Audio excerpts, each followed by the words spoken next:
welcome to another episode of the CPG Guys podcast. Our hosts, Sri Raj Gopalan, Peter V.S. Bond, and Brian Gildenberg explore how brands and retailers engage consumers in an increasingly digitally driven world.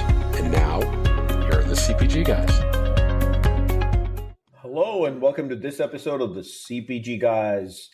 I'm, of course, Sri, your co-founder and co-host of the CPG Guys and co-founder and partner of ThinkBlue, your key to unlocking your profitability potential. As builders, connectors, and amplifiers, we shape the future of commerce to drive growth. Please do listen to my older daughter, Ria Raj's music at www.riaraj.com. That's RHEARAJ.com. And my younger daughter, Laura Raj, is a member of the Geffen Records Universal Music Group band Cat's Eye, while my wife, Kavita Raj, has her own podcast, Lights, Camera, Convo on iHeartRadio and all streaming platforms. In June, all four of us will have our very own broadcasting mechanism. Maybe that's a podcast. I won't solve the mystery here today. Joining me today is none other than my co-host, friend, and ally on the show, Mr. Peter V.S. Bond. And when he's not co-hosting this podcast, he serves as partnership acceleration lead at none other than Flywheel, a division of Omnicom that helps enterprise brands improve their SEO and SEM, growing their e-commerce businesses. Peter, how you doing on this glorious Friday afternoon? You know, Sri, our podcast openings are increasingly about all the Raj family businesses. But I'm doing really well. You guys have got a lot of things going on. You need to start integrating your three cats into the conversation. 350 episodes, we would say, here's what Peter does, A, B, C, D, E, F, G, H. And we'd say, hi, I'm Sri, your co-host. I'm only trying to play catch up, man. Wait, you were doing something else? These other 300 and plus episodes? I wonder what it was. What were you doing, Sri? I have no idea. 30 years just went by. I look back and it's like gone by. I wonder what I was doing. But before we get to our guests, we want to ask you to help spread the word about this community we've created in the CPG Guys. Beyond sharing our podcast with your friends, if you're using Apple or Spotify as your preferred listening platform, leave us a rating as it helps feed the algorithm that makes us more findable by CPG retail people like you looking for education and entertainment alike. And of course, it also helps Peter and me decide if we're having the right guests as well as the right conversations. We're happy that CPG Guys is part of an impressive collective of highly rated podcasts, including the CPG Scoop with Risa and Jennifer, FMCG Guys across the Atlantic Pond with Daniel, Efrain, and Christine. We're incredibly proud of our allyship with Next Up, whose mission is to advance the cause of women in business and to promote gender equality in the workplace. Next Up has terrific educational networking resources available to its members. I serve on the board of directors, leading the development committee of Next Up. Links to all of these can be found in the digital liner notes of this podcast. Let's get a conversation going. We're joined by none other than a friend of the show, and one that I call my personal friend in the industry, Doug Jossem, head of food for Walmart Connect. Prior to this current role, he has a rich background in the media business development, including Twitter, which is now, of course, X, Vice Media, Yahoo, CNN, and even Comedy Central, which I can't wait to understand what that was. But his background, I thought I had a rich background with PepsiCo, Johnson & Johnson, Revlon, and the General Mills Company. This guy walks in with like Twitter, Vice Media, Yahoo, CNN, like who's who in the media business.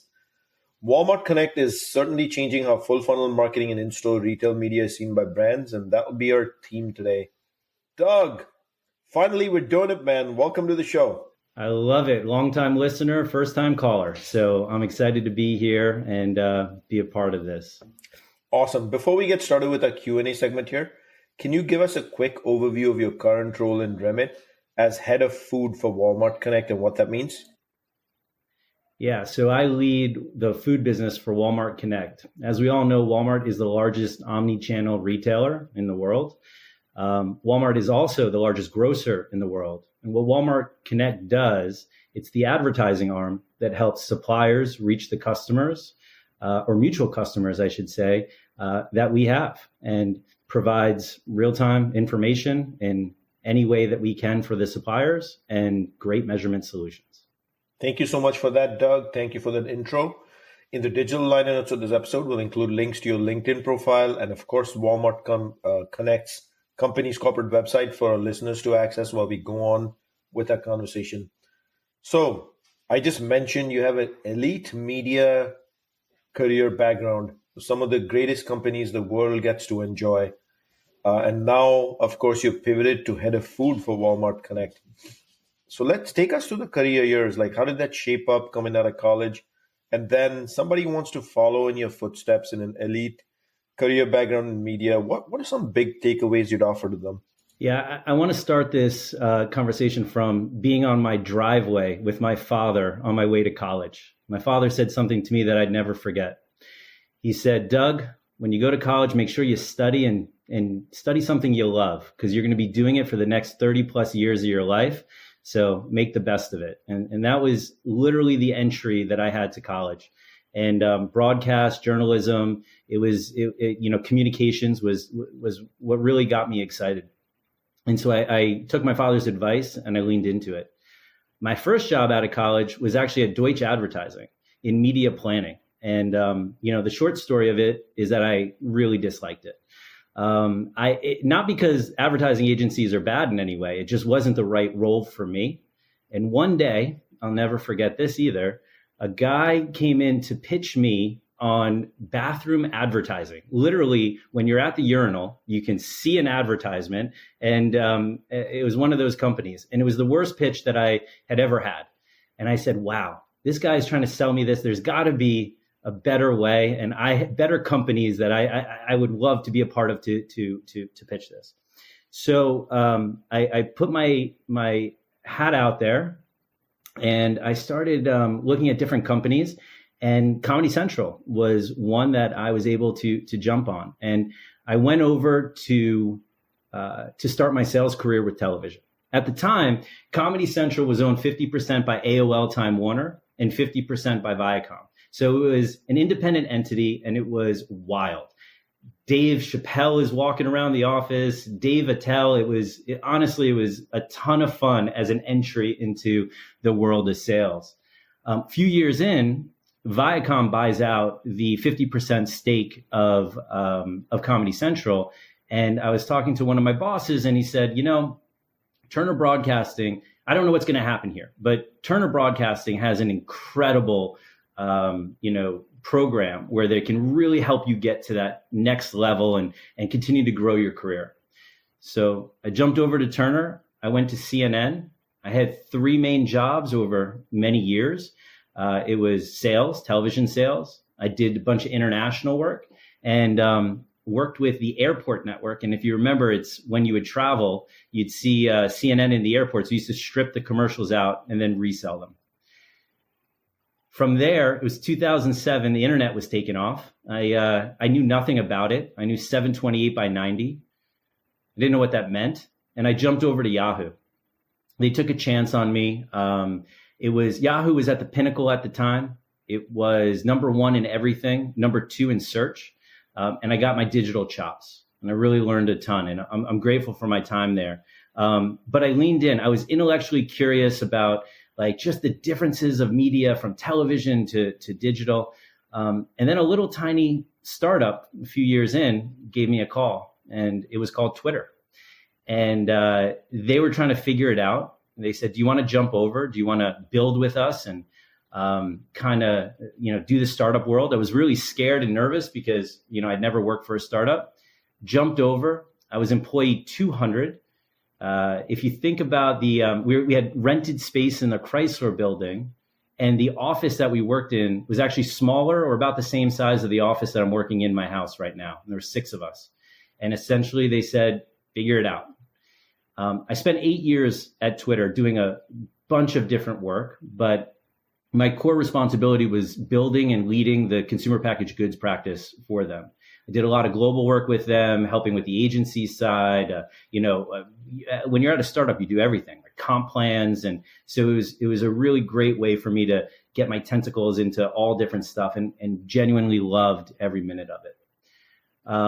Come the end of my 8-year time there, another company started calling me and was going through some really rough times. It was Vice Media Group.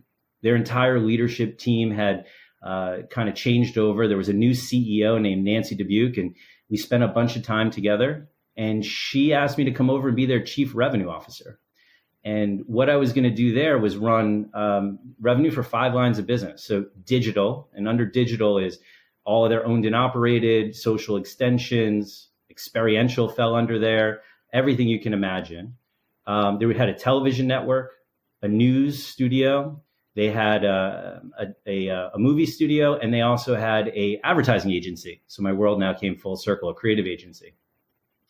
Spent a few years there. This is where I jumped into something that I was not as comfortable with. It was a leadership role, P&L responsibilities, board presentations, the whole thing. So really pushed myself to new levels, and really built my financial or business acumen while I was there. We were producing about 1,800 pieces of content a day, and then COVID hit. And when COVID hits and you're a massive production company globally and you can't produce anything, first thing that happens is revenue falls off a cliff. And business was really challenged in the digital publishing world. So at that same time, Twitter, ironically enough, started calling me, and we had some conversations. They're like, you love Twitter. You know our business inside and out. You now understand content. You understand the mechanics behind it. Will you come back and will you lead an international team for us, bringing news, sports, and entertainment content onto the platform? And I was like, yeah, let's do it. Let's get that, put myself in that level of being uncomfortable and getting this global experience and traveling around the world and speaking with all these news, sports, and entertainment publishers to negotiate these deals. I had a front row seat to some wonderful Elon Musk antics that started to come through. And that's a story for us to have another day over a beer. And, I raised my head, started looking around, and Walmart had actually been calling me probably for the last year to 2 years prior to that, but it wasn't the right time. And I live in New York. I knew Walmart is a Fortune 1 company. I knew Walmart had such scale, but I didn't understand the impact and importance of Walmart for the entire country, right? So I started my interview process. I fell in love, and I jumped over into an arena that was also now uncomfortable because media translates from one organization to the other, but retail experience does not. So I put myself into a situation where I had to lean in. I had to learn retail inside and out. I had to understand the mechanics of what it's like to not only know retail, but know retail from the largest omni-channel retailer in the world, running one of the largest divisions for them as well. And I got to say, I've never been happier in my entire career. This has been an unbelievable journey. And if I was to give advice to people that are listening, I would say, continue to challenge yourself. Don't take the easy road. Be intellectually curious, try new things, and don't be scared if it doesn't work, right? You can always make those changes as your career goes on, but make sure you're fulfilled and, take a page out of my father's book, which is you're going to be doing this for the next 30 plus years of your life. Just make sure you love the journey that you're on. And I'm blessed to say that I have, and I do. And Peter, I practiced this for 2 weeks, knowing Doug would come on the show and he'd talk about how his dad would tell him. So straight from the Raj family. And Doug's father said, don't you worry, child. Heaven's got a plan for you. Just kidding, Peter. Over to you. Oh my God. I don't even know how to come back with witty repartee after that. Doug, welcome to the podcast. It's hard to believe it was over a year ago. You and I were standing outside of the Fontainebleau in Miami during possible 2023, talking about getting you on the podcast. I'm sorry it's taken so long to bring that into reality. I want to approach my question from a philosophical standpoint, and that's really about creating leadership within this industry. From your perspective, what does leadership for Walmart Connect in the food consumable space mean? And how do you bring your personal authenticity to how you're trying to deliver that to the organization in this vastly expanding sector of the media industry? And I'm going to answer it in two different ways. The first is, Walmart is the largest grocer in the country. So bringing this leadership perspective and the ideas and thoughts that we have, it is a big responsibility to the industry. Look, suppliers rely on us to push product. our merchants rely on us to also push product, and our customers rely on us to get the best prices and the most convenient manner. So there is a massive responsibility that we have here at Walmart Connect, and there's a massive responsibility from like a food leadership capacity that I take very, very seriously.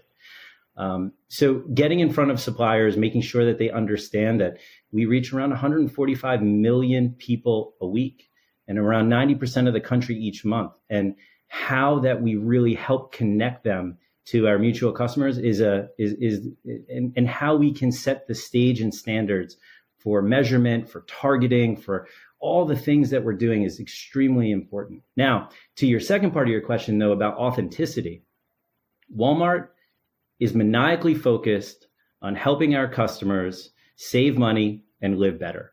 That is tattooed in everybody's mind at the organization, right? We start with the customer with that. So the authenticity that we have is, how can I work with the suppliers and make sure that that our mutual customers see that value and can obtain it, right? Can get that product at that best price and in the most convenient manner that we can do it. So the authenticity is the mission that we have and what we're all focused on at our organization. Love that, Doug. And I think the next question I'm about to ask you, you've kind of gotten to that space already. But the key word here, Doug, is the word unique. So many retailers offer many of the things you described. But what makes Walmart Connect a unique value proposition for brands? Why should brands come to you and say, hey, let's do this together? Well, look, it starts but doesn't end with our size and our scale. So it is a big, important differentiator to begin with. Around 145 million weekly shoppers is a big difference and differentiator that we have in the industry versus anyone else. So that's the beginning part. And then it kind of segues into what else we have. We have over 4,700 stores that our customers are going into every single day. We have a website that is continuing to grow. We have opportunities for brands to really reach the customer in more ways than anyone else can. We're working with off-platform components where we're able to help solve full funnel measurement and full funnel opportunities that brands are looking to solve for. We are in a unique position that can solve issues and problems that no other retailer really has, because we have all the tenants and the core tenants put together. And I love what a lot of other people are doing, but they just do it in segments. They don't have the full picture that Walmart does.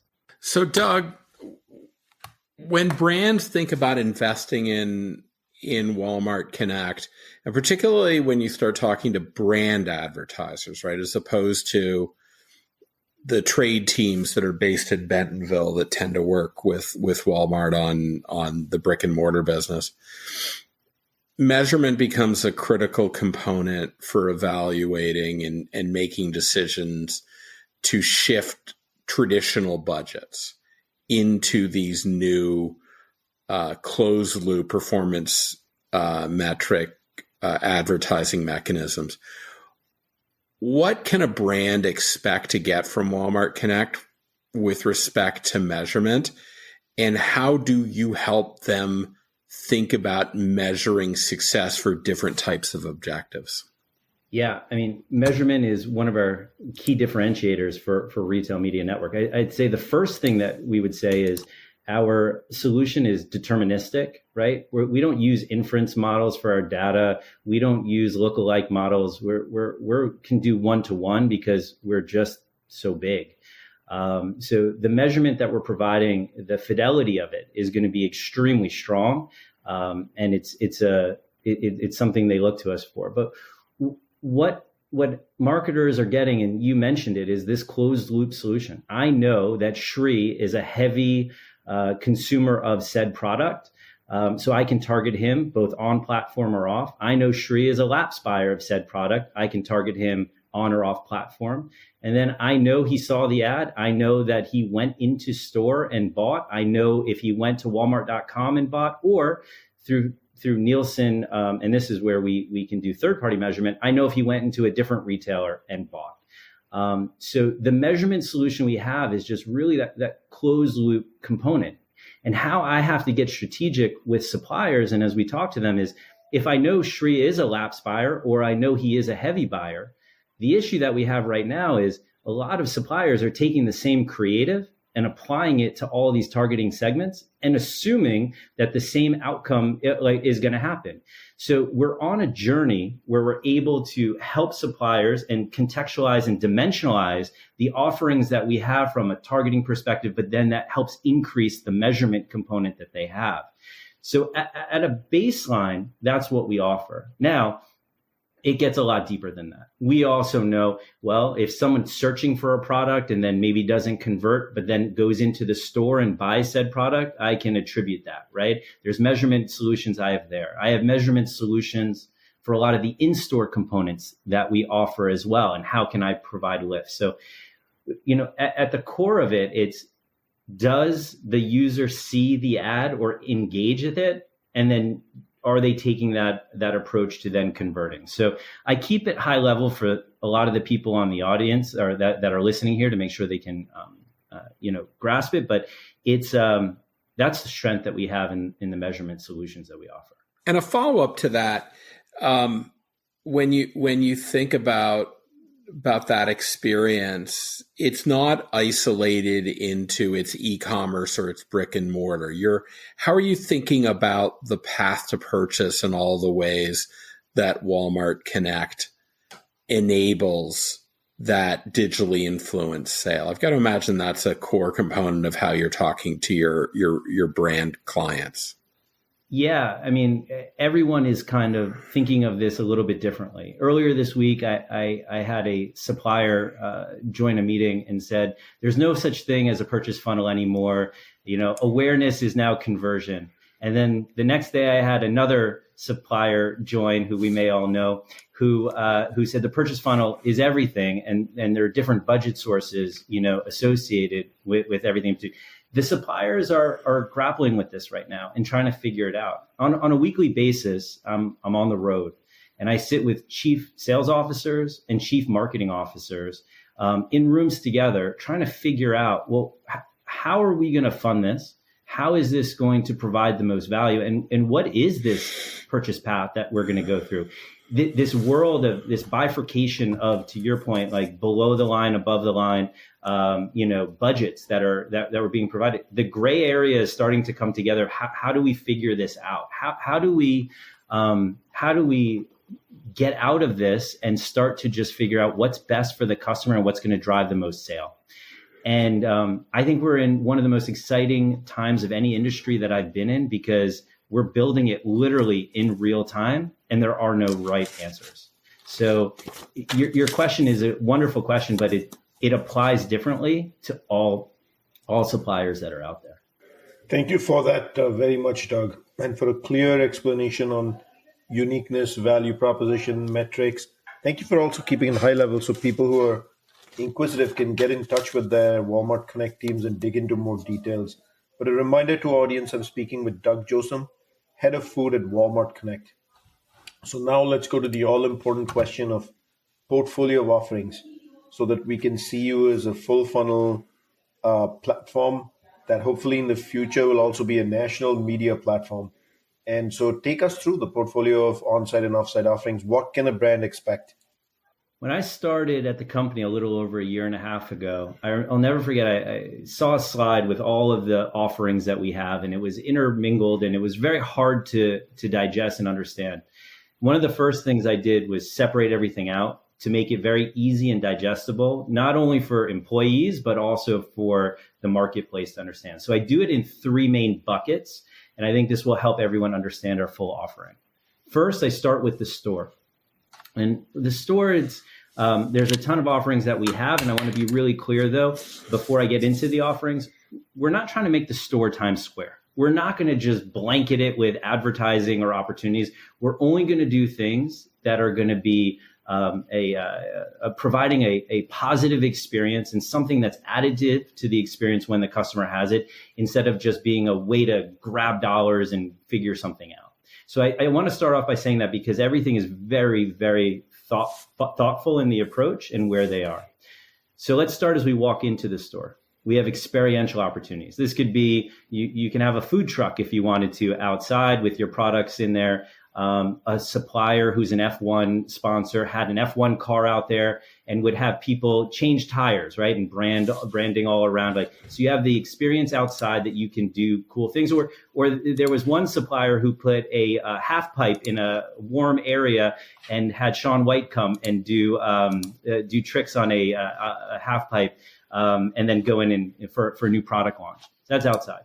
As you go inside the store, we have Walmart radio. So radio is going, and then commercials can be on. So supplier can say, hey, don't forget to buy this product before you leave. I'm not a creative guru here, so just saying. We have a deli screen and bakery screen. So if you're going to get a sandwich and you're standing there, a beverage company could be up there. Don't forget to buy your drink before you leave with your sandwich. We have a TV wall that displays, content at all times, but then your ads can also pop up there. We have a self-checkout screen. So as you're walking through and you're about to go, maybe there's a brand ad, or if you have an impulse need, maybe go buy that product before you're out. And then two big differentiators that we have. We also just started about a year ago a demo program. So in-store sampling that you can do with your products. And we also offer online pickup and delivery sampling. So if you get something delivered, we'll have a sample bag that's there. So that's our in-store offering. And the amazing part about it is that you can buy, if you think about it, wrap the store with your brand to ensure that the message is being seen and that the conversion will happen. The second bucket that we put through is our owned and operated. So this is, if you search, beverage, which beverage pops up, in our search results. We have on-site display. We have integrated marketing programs with site merchandising that we're able to, put throughout the site. So everything that we have from an owned and operated perspective. And then the third bucket is everything we're doing off platform. So we have deals with TikTok and Pinterest, NBC Universal, Peacock. We have deals with the Trade Desk where we have PMPs with just about everybody that you can think of. So we take our information, we match it off platform, and that's where I can say, Shri is a lapsed buyer of said product. He sees the ad on CTV, gets into his car, he's driving, he gets a Sirius Pandora ad or a Spotify ad. So we can track the ads that we have and then the conversions that occur from that. So these three buckets help us identify the purchase funnel that we have, and then how we have to thread the needle through all these things to really help the supplier sell as much product as we can. Doug, before I get to my question, another one is, why is this so important given the impending deprecation of third-party cookies? Why are brand advertisers trying to look at this and say, this is going to help me solve the problem? What's the problem it's solving? Yeah, I mean, look, with the deprecation of cookies, you're going to be pretty blind, right? It's going to be really hard to target the audiences off platform. And again, and measure it. So as I was saying earlier, the fidelity of the data and the measurement that we have is the highest. So brand marketers, about 100 years ago, there was a famous quote that said, 50% of my advertising works. I just don't know what 50% it is. What I'm really proud to say is Walmart Connect now can say, we can help you with that other 50%, right? We can tell you what's working and what's not working. We're able to partner with you with A/B testing across the country.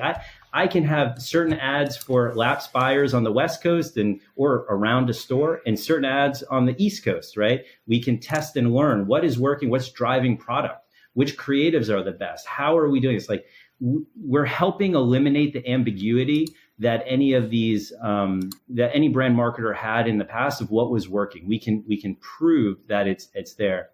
I call it accountable brand building, if you will. So that's why these brands are leaning in. these brands are, and the national team specifically for the off-platform components, are trying to figure it out with us because we're offering them visibility that they never had before. And we can do it in real time in a lot of ways by conversion data.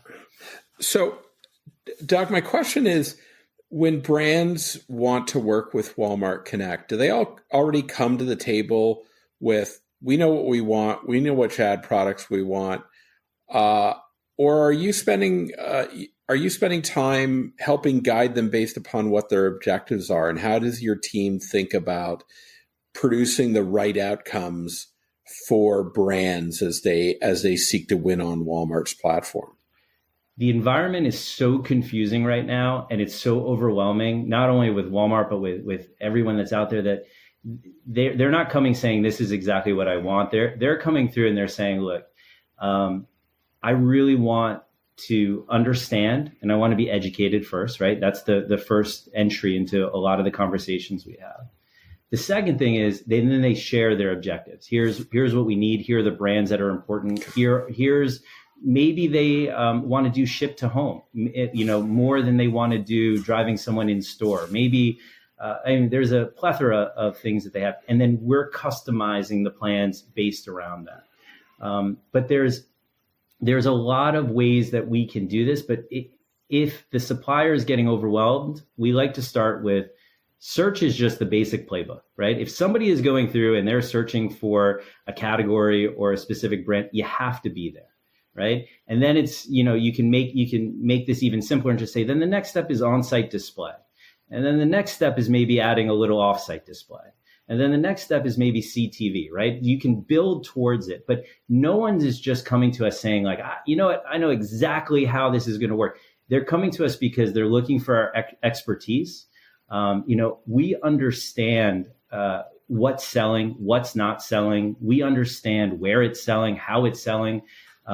So they're looking for expertise to essentially add gasoline to what's happening and be a force multiplier for the work that either they're doing or exposing the insights that we're able to provide them to be stronger with their approach. Doug, I'm going to hop over to my favorite topic, which is, I say this to your teams, I say it to everybody at Walmart Connect. Today, that appears from a retail media network perspective. There is one national media player. Take us through how you guys are working to move yourself and get promoted to a national media provider as well, because you have the scale, you have the size, you have the transactions. You're certainly starting to add the capabilities one after another for off-site, on-site, full funnel, upper funnel, lower funnel, acquisition, new to brand, all the way to the physical checkout POS you referred to earlier on the show. So how does Walmart Connect become a national media player, and are you guys focused on that at all? Yes, it's our fastest growing part of our business right now. So the way that it starts with the conversations and education, right? So we're sitting with all the brand teams, the CMOs, all the national teams, and explaining the story of what we have. But we have to bifurcate it, right? Anything that's in store is going to usually remain shopper, trade, anything along those lower funnel parts. It's really having them understand the deal that we just announced a week and a half ago with Disney, right? Why is that important? If I already have relationships with Disney, how can I use Walmart Connect to help that with my national components? NBCU and the live sports that we sell, for TikTok, for all of the stuff that they're currently buying. Well, why buy it twice without understanding what it is, right? So they're using us because of the data, the measurement, and the ease that we provide.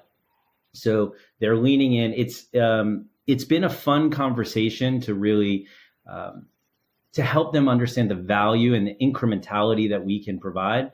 But it's not slowing down, Sri. We are leaned in, and we are spending an enormous amount of time continuing to build the portfolio that we offer.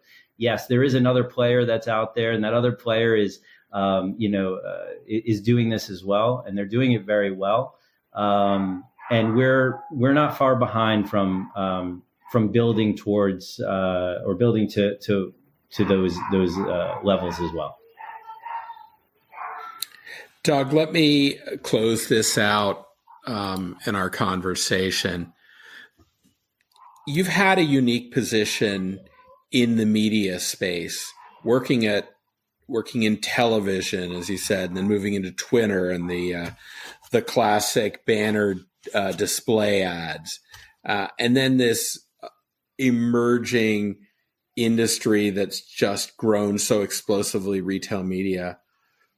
What's got you curious about where retail media is going to go in the immediate and short-term future? What is the promise that it brings, and how does it solve for problems that are emerging as more traditional mechanisms reduce in importance? So let me answer this. Yeah, let me answer this in two different ways. First, what I think is going to happen, and then with the landscape, and then where I think it's going to go. What I think is going to happen is, right now at last check, there's over 1,100 retail media networks. It's not sustainable. It's untenable. It can't go on. So I actually think there will be some people that back out of the retail media game. I think that there will be a lot of consolidation that starts to occur, or third-party companies that go. 1,100 retail media networks is just too much for any supplier to have to manage and deal with, and that just won't happen. So I think we're in shorter term. I think you're going to start to see that number whittle down until the ones with the best data and information and scale are going to win and continue to thrive, or the consolidation to get people there. The secondary part to your question, I spent a lot of time thinking about this with the deprecation of cookies and with the signal loss that people are going to find. I actually firmly believe that retail media networks are going to be the connectivity, the pipes, if you will, between supplier and traditional media or publishers. I think that we'll provide that accountability. We're going to provide that visibility into everything that suppliers need. So why would I blindly buy something without understanding where it's going to go versus using this layer? Now, it's not going to just be Walmart. There are going to be, the top competitors of ours that shine through and that do this.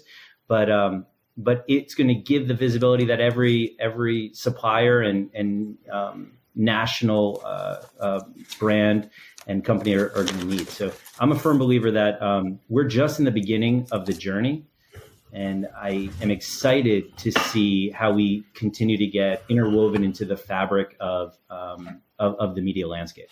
Awesome. I look forward to seeing the evolution of Walmart Connect further. Peter and I have been lucky that you guys have been kind to us and been on the show multiple times, and also come back and shared all your advancements live here with our audience. So we hope, Doug, you will choose to do the same.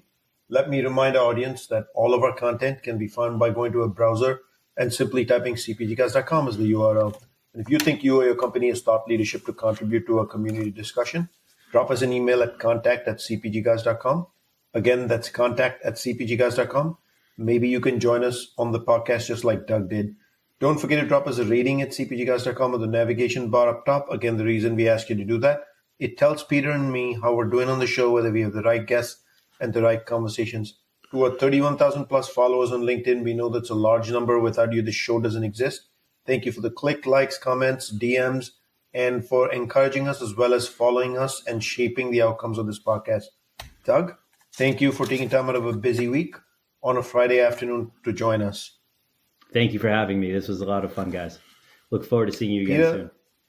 Always fun doing this with you, especially when it's a Walmart Connect episode, because in our top 10 downloaded episodes, we've got 3 or 4 of them from Seth, Ryan, Cara Russo. And now we got a new one who's going to have to eclipse all of them and rise up to the top, especially because he comes from center store and food. So we got to make sure he gets up to the top. So Doug, you do your part. We'll make sure we do a part to get you up top. But Peter, fun doing this with you. Let's hear your quick summary on what we learned from Doug today. Well, I think I can speak for you. It's certainly for me. I'm glad that making the best of it for Doug did not mean spending the bulk of his career thinking up unique advertisements for bathrooms at Donnie Deutsch's old joint. I tend to think of graphics these days in 1920 by 1080, Sri. it's nice to know that he has some experience in the 728 by 90, which was the most common digital banner ad during the digital display days. Twitter employee number 200. If you're an ex-employee of the new name of the company, are you an XX? How does that? How does that work? I think, as Doug articulated leadership, the authentic mantra of the company is trying to do everything to help its consumers save money and live better. I think that's a really great guiding principle. And that's how they go to market and operate. And I think they're aligned with all the merchants, and that's probably why they're so successful. What makes them unique is obviously their size and scale, right?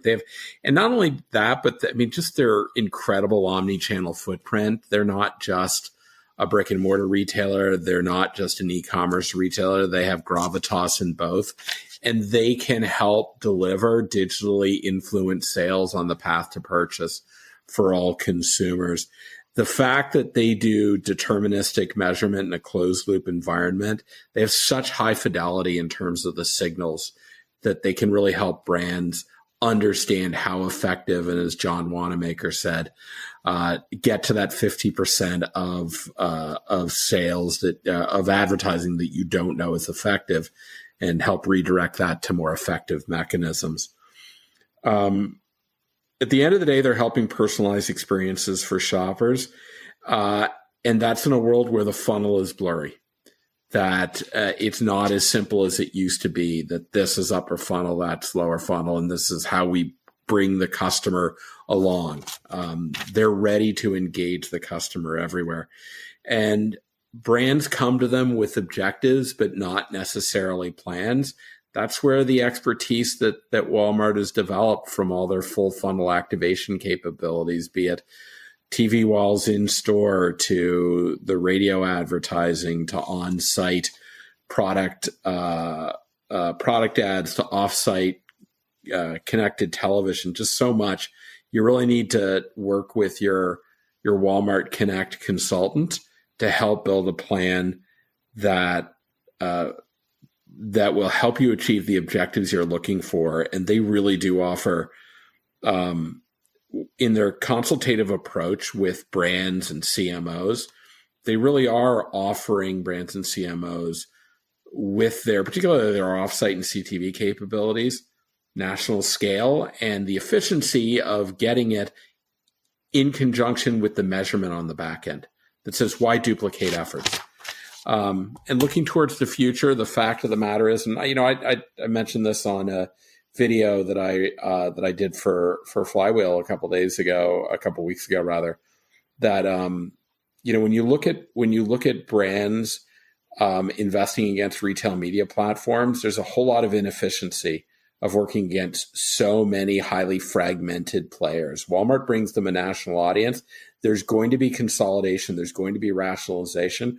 Walmart's in a really great place to be one of those key anchor partners for brands to advertise on a national basis. So, great story. It just continues to show us, Sri, when it started the first time we talked to Whitney Cooper, to including talking to Seth, to Ryan, and Kara.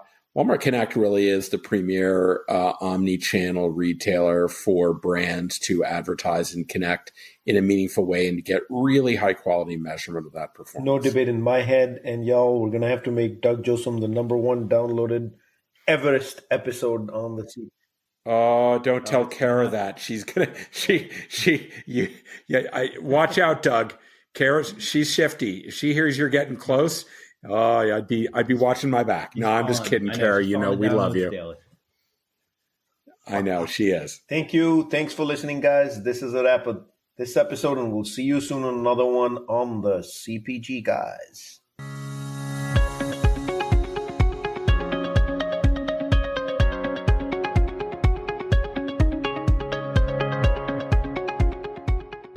The content in this podcast episode is provided for general informational purposes only. By listening to our episode, you understand that no information contained in this episode should be construed as advice from CPG Guys LLC or the individual author, hosts, or guests. nor is it intended to be a substitute for research on any subject matter. Reference to any specific product or entity does not constitute an endorsement or recommendation by CPG Guys LLC.